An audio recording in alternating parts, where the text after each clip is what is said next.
We turn now to a story of American neighbors on different sides of the racial and class divide. Bernadette Atuahane is author and a law professor, and her new book, Plundered, explores what she calls the systemic bigotry in America's tax system. She joins Hari Srinivasan now to reveal what she's learned following the lives of two families in Detroit, one white, one black. Thanks. Bernadette Atuahane, thanks so much for joining us. You are a trained lawyer from Harvard and Yale, and you recently wrote a book called Plundered: How Racist Policies Undermine Black Home Ownership in America. And you mentioned that you originally, this is not the book you were setting out to write. What happened?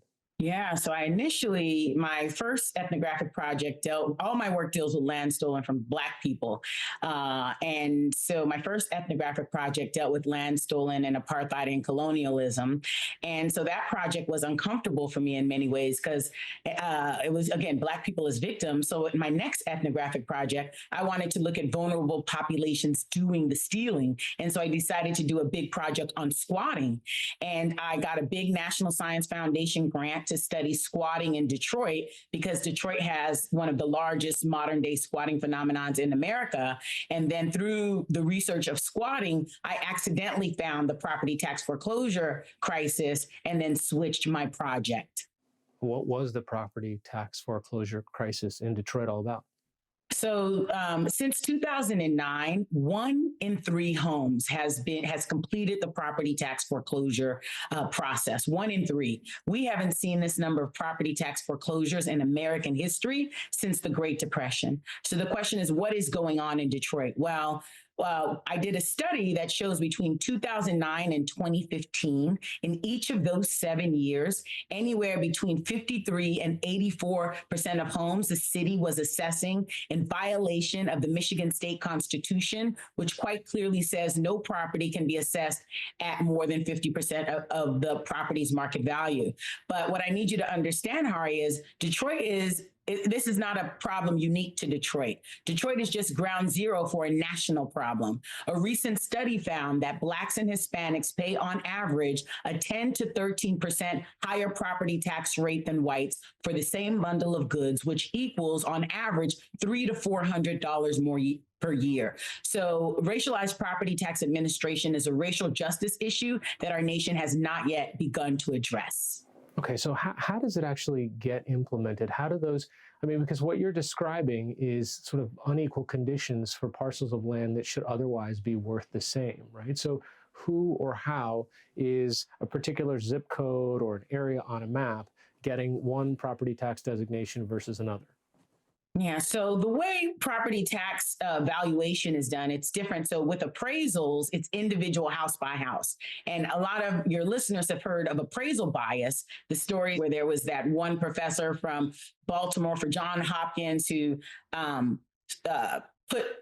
tried to sell his house and then did it again by putting his white colleagues' pictures there and got a higher valuation. And so that's called appraisal bias. What I'm talking about is what we call the double bind, right? So Black and brown homes, when it comes time for appraisal, they are undervalued, but when it comes time for property taxation, they are overvalued. How does that happen? Because property taxation is not done with appraisal. It's done something with what's called mass appraisals. So they do the appraisal for a larger area. And for instance, in Michigan, they have something called the ECF, an economic condition factor, which is just an area. And what they do is they take the average. And so necessarily by definition, an average means that the higher valued homes are going to be undervalued and the lower valued homes are going to be overvalued. Hari, who lives in those lower valued homes? Right? Vulnerable populations. Intersectionality tells us Black and brown people, women, poor people. And that's the phenomenon of overassessing lower valued homes is called regressivity. And that's when the lower valued homes are taxed at a higher rate than the higher valued homes. And we see regressivity throughout the United States. You're right in here that really Detroit is an example, and again, that there could be other cities that this is happening in as well, but of predatory governance. What do you mean by that? Yeah. So predatory governance is when public officials intentionally or unintentionally raise public dollars through processes, written and unwritten laws that produce racial inequity. So what's happening in, Myrisha is a character in my book, and her story it really exemplifies this. So Myrisha had her house. She inherited her house from her grandparents, and that the city of Detroit then overtaxed her home, because most of the homes that were overtaxed are the lowest valued homes. And then she lost that home through tax foreclosure. Who's winning from this? It is the local governments, not some kind of corrupt public official. We also see predatory governance. We've seen it in Ferguson. Beyond what happens to Michael Brown, we have an excellent DOJ report that shows police in Ferguson were engaged in unconstitutional policing and charging African Americans excessive fees and fines. Who benefited from that? Not some corrupt police officer, but the city of Ferguson itself, whether it's Ferguson or New Orleans or Philly or DC, and not just property tax, but it's a phenomenon that I identify in the book called predatory governance. You have this sort of nice vehicle of two families that you track over time from grandfather on down. And really it becomes a little bit of a story of intergenerational wealth. And you see how crucial homeownership is in that. Summarize for us kind of the juxtaposition between these two gentlemen. Yeah, all right. So the book, like you said, starts with two grandfathers. One is Grandpa Bucci. He's from Italy. He was a sharecropper in Italy. And then he makes his way eventually to Detroit to work at Ford River Rouge's factory. And the other grandpa is Grandpa Brown, who was also a sharecropper, but in North Carolina. And he also makes it through the Great Migration from North Carolina to Detroit to also work at the very same factory, Ford's River Rouge factory. So I start with these two men who start there in 1905, 1903, within a couple of years of each other. They start the same job, and I track their lives. Again, not to tell you about racist policies, but to show you that Grandpa Bucci, he did not have an easy life. Before he made it to the U.S., he worked in the coal mines of France. He literally had one finger cut off through a work accident. But Grandpa Bucci at no moment had to deal with racially restrictive covenants like Grandpa Brown did, which are covenants tucked in deeds that prevented African Americans from finding housing in the suburbs where the houses were larger, cheaper, bigger, with better amenities. Although Grandpa Bucci didn't have an easy life, he at no moment had to deal with redlining, which is when racially restrictive covenants sequestered Black people in neighborhoods. Then the federal government, through the Fair Housing Administration, drew a red line around the Black neighborhoods just because they were Black, right? Saying these communities are now a credit risk. And then banks did not lend money to these communities. And so there were no mortgages, there were no home improvement loans. And the inevitable result of that is a deteriorated community. Although Grandpa Bucci had it hard, he never dealt with his community, the federal government creating a policy like redlining that made the very presence of your people, made your very presence have the ability to reduce property values, right? Redlining made Black people a pariah. And so it goes through all of the racist policies that Grandpa Brown had to deal with and Grandpa Bucci did not. And it looks at their progeny. Grandpa Bucci's grandson, Robert Ficano, currently lives in his grandfather's home, the home that he inherited from his grandfather. And I asked Robert, why do you still live in this home? He said, duh, I don't have to pay a note. Myrisha Brown, who's the granddaughter of Grandpa Brown, she inherited her grandfather's home, and it was not a valuable asset. It was a money pit worth less than $10,000, and it required all kinds of maintenance. Why? Because through years and years of redlining, the home in her home and the homes around it were deprived of investment. And so the maintenance was not done. And so she inherits a money pit instead of a valuable asset. You've in your research, you found that between 2010 and 2016, Detroit overtaxed homeowners by at least $600 million. And yet you say the city itself isn't really gaining from all this money. Who is? So when you follow the money in Detroit, just as you said, it's not the city of Detroit benefiting from this overtaxation. It's actually a net loss for the city of Detroit, because when you foreclose on a home, the value of the home next to it reduces, foreclosure clauses causes blight, etc. So then who is benefiting? And that's one of the main reveals in the book, is to show the number one benefactor of property tax foreclosure and delinquency in Detroit was Wayne County.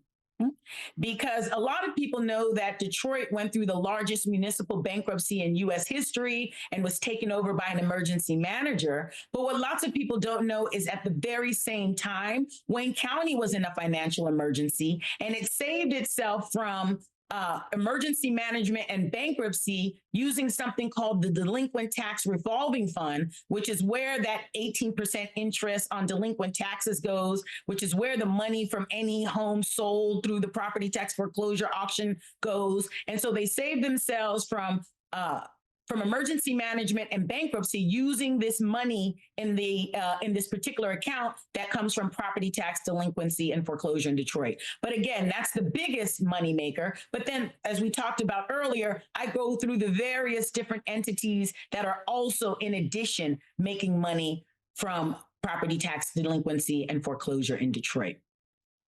So is there a way then to figure out what is at the root of this? Is racism part of this at a human level, or is it really at a policy level? Because that's what you kind of seem to be looking at.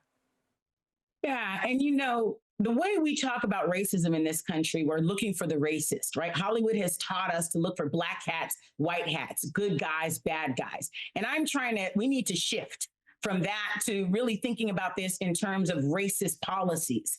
So there are certain policies, whether they're implemented intentionally or unintentionally, is not my concern. I'm saying let's move away from intent and just look at the various policies. And if those policies are causing racial inequity, then I call them a racist policy. I get that term from Ibram Kendi. His work has influenced me greatly. And so once we have these racist policies, then the idea is to then disassemble them. What are those racist policies look like in the area of Detroit? Well, it looks like the lowest valued homes in the city being taxed at a greater rate than the higher valued home. It looks like the statutorily mandated 18% interest penalty on property tax debt, which makes sense if people have the money and they're not paying, but it makes no sense if poor people aren't paying because they don't have the money. And that's why we actually have to make the shift from talking about structural racism, systemic racism, right, to talking about racist policies. Because racist policies, number one, is something that people can understand. Number two, when you talk about structural racism, that is so overwhelming. What do I do about that? But when you talk about racist policies, it forces the person articulating the idea to enumerate exactly the policies, just as I have done, so that we can move to this space of trying to disassemble those policies. I wonder, there are people who are going to watch this conversation and say, look, where is the personal responsibility in all this? Why is it that Detroit seems to have these kind of problems over and over again? And I think that there also are people who want to blame the victims, right? And say, look, this is your fault. You should have known better. You should have read the fine print before you signed, etc. From your research, how do you sort of square that? Myrisha, again, the character in my book, she even blamed herself. When I first met her, she said, well, Prof, the problem is I wasn't doing what I was supposed to be doing. And when I interviewed all of the various kind of government officials who touched the property tax foreclosure process, they also had what I call these narratives of personal irresponsibility. One said the problem is Detroiters just don't want to pay their taxes. Another said, well, Detroiters bought houses they couldn't afford. And another had the audacity to tell me, well, Professor, instead of paying their taxes, Detroiters decided to buy purses. And so my research tells a very different story. It's not a story of personal irresponsibility. It's a story of structural injustice. I've interviewed over 150 homeowners who were property tax foreclosed. I've interviewed almost every government official who touches the process. I've interviewed investors, and I even took a 9-month course and passed a state exam to become a certified Michigan assessor. And so through my comprehensive investigation, I found that, again, it's a structural issue. 53 to 84% of properties were being assessed in violation of the Michigan state constitution. About 30% of Detroiters live below the poverty line. And so they could not afford these illegally inflated property taxes. There was injustice hidden in these very complex property tax calculations. Racist policies had you trying to slay a dragon with a butter knife. And so that's what's happening here, Hari. Is, again, we need to make the shift from these narratives of personal irresponsibility and focus on the racist policies, focus on the structural injustice that's at play here. So, Bernadette, if there are these structural forces at play, what's the purpose of individual effort against this, right? If someone finds themselves the victim of one of these predatory policies, what can they do?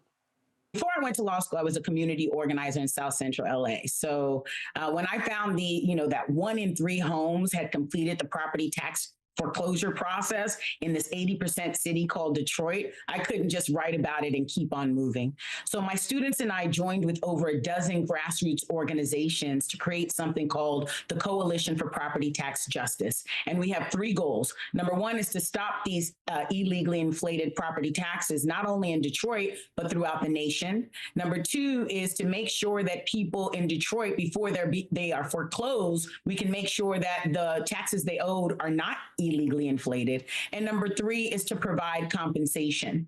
And so we have something that we call the Dignity Restoration Project, and we're raising $10 million to compensate the hardest hit Detroiters. And this is a really important moment in the reparations movement, Hari, writ large, because if we can't, there's a whole debate. Where should we start reparations? Slavery, Jim Crow. And I'm saying, let's start reparations yesterday with what happened in Detroit, this 80% Black city. Because if we can't get it right in Detroit, where the evidence is uncontested and it's so clear, then we will likely not be able to get it right in general. Professor of Law at the University of Southern California, Bernadette Atohene, also author of the book Plundered: How Racist Policies Undermine Black Home Ownership in America. Thanks so much for joining us. All right. Thank you for having me. This was a lovely conversation. Thank you.